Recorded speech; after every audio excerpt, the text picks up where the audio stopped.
Chapter 7. I had fallen asleep on Tyree's shirt and woke to the smell of chicken frying and Tyree singing me and Bobby McGee in the kitchen. I could hear him moving around, lifting covers on pots and getting things out of the refrigerator. I rolled onto my back and thought about the dream I'd just had. Tyree and Aunt Cecil had agreed that I'd spend every summer down south with her, and when new Charlie came home, he'd spend summers there too.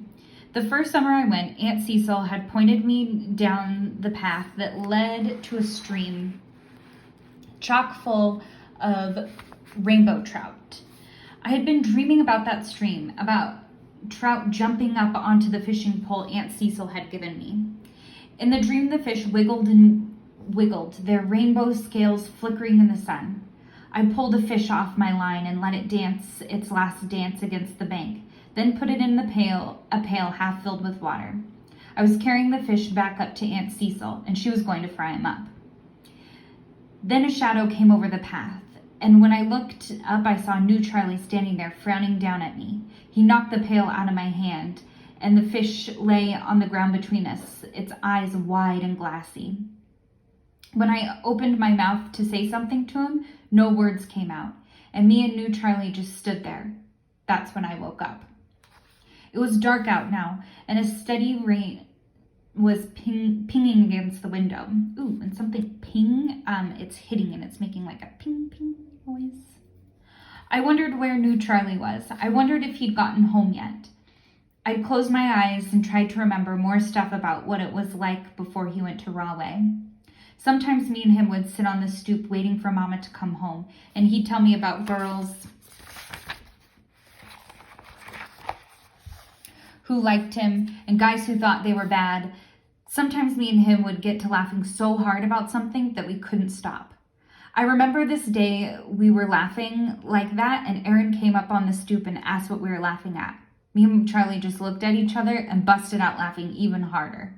I don't think we even answered Aaron. We probably didn't even have an answer. And sometimes new Charlie walked down the block with his arm around my shoulder, bragging to everybody about how smart I was. Him and my big brother's gonna be rocket scientists, he'd say. Better watch out, or else I'll get them to send your butt to the moon. Mama, I whispered, make them send old Charlie home. Tyree stuck his head in the door. Bright light from the hall came in with him. Yo, yo, yo, he said. Time to get up and eat, sleepyhead. What time's it? Little after 7. You feel like going to the movies tonight after we eat? I sat up, rubbed my eyes, and nodded. See what? Tyree shrugged. I don't know. Figured we'd go down to the quad and see what's playing. I don't want to see no art movie. You always want to take me to these old, boring art movies. Half the time, I don't even know what they're about. Tyree shook his head and smiled. You'll figure it out someday. I don't want to figure it out someday. I want to see a movie I can figure out while I'm watching it. Only reason you asking me is because nobody else will go with you. Only reason I'm taking you to the quad is because I'm not going to spend $8.50 on some karate movie or action feature about some outer space somebody wanting to blow up the earth. I grinned. It could happen, you know. We don't really know about life on other planets. And we ain't going to find out about it tonight. Come on and wash up. I got food almost on the table. He disappeared out the door, and I got up and went to go to the bathroom. Going to the art movies with Tyree wasn't really that bad. If we saw something that was way deep, he'd always figure out a way to break it down for me. Tyree had fried chicken and made mashed potatoes and corn with red peppers in it. He'd fixed me and him a plate and put 2 slices of bread on mine because I eat bread with everything. I sat down at the dining room table. We got any soda tea? Ginger ale, Tyree called from the kitchen. You want some? I frowned. Not even knowing why I asked. It was the only kind of soda that Tyree bought when he went shopping. If I had some extra money, I'd pick up a big bottle of orange or grape soda. I hadn't any extra money in a while. Nah, just water, please. Tyree came out with 2 big glasses of ice water and sat down across from me. We ate for a while without saying anything. Tyree learned to cook from Mama and from reading cookbooks. There were always 2 or 3 cookbooks in the bathroom because he usually read them in there the way most people read the sports section or magazines. You say grace, he asked. I closed my eyes. Thank you, O Lord and Tyree, for getting me something good to eat before I starve to death dreaming of fish. Amen. When I opened my eyes, Tyree was smiling. I smiled back. You really dreamed about fish? I nodded. Aunt Cecil would tell us to play a number, Tyree said. Fish is supposed to mean something. I remember her talking to somebody about it, saying she dreamed about fish one night and played whatever number it was. And then 2 days later, she hit for like $300. Okay, they're talking about gambling here. What number was it? Tyree shrugged. Even if I knew, we wouldn't play. Figure if Aunt Cecil hit for 300, she must have lost about 600. As much as she plays and as little as she hits. Tyree picked up his chicken wing, took a bite, and chewed slowly. In the dream, new Charlie came along and knocked the bucket of fish out of my hand. You figure they got a number for brothers knocking fish out of your hand? Tyree didn't say anything for a minute. He was holding the chicken wing in his hand and had a faraway look about him. I was sorry I even had mentioned it.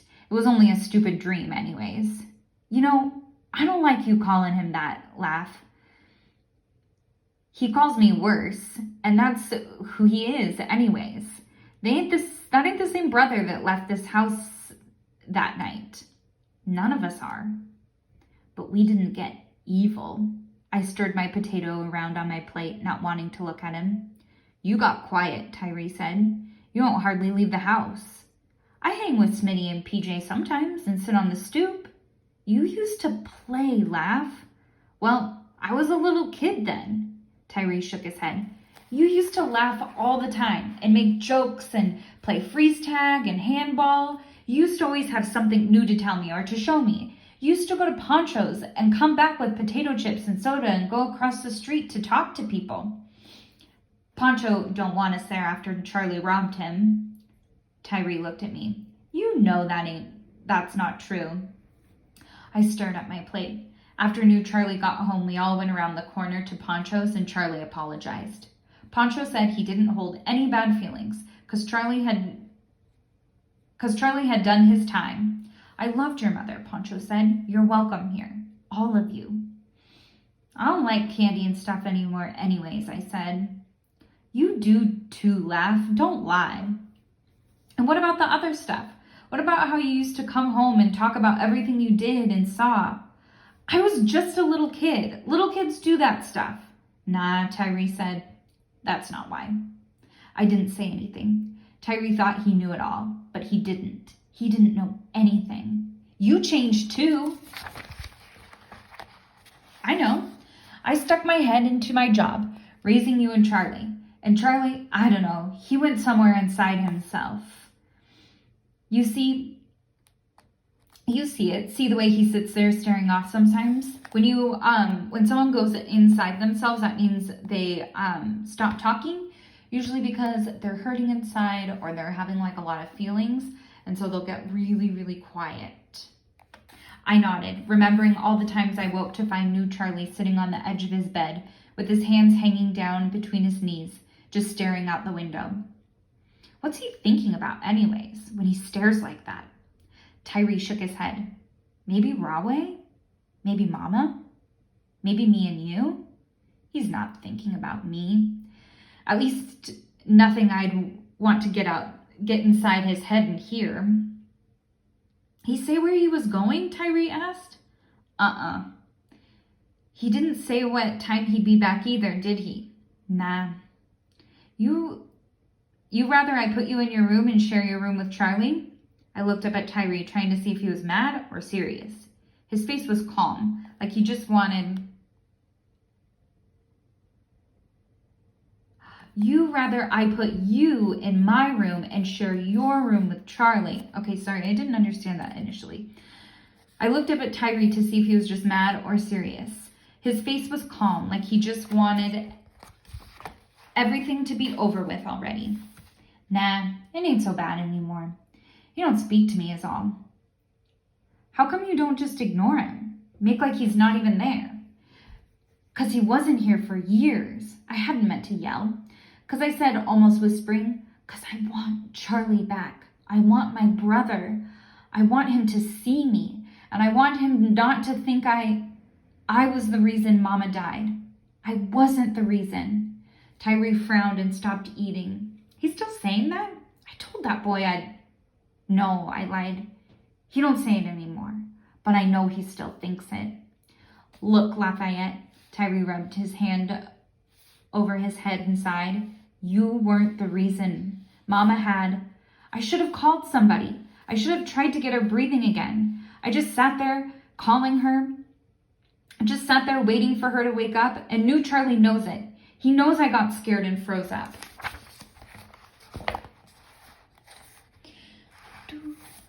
She was gone before you got there, Lafayette. I don't know what's going to make you hear that. It wasn't your fault.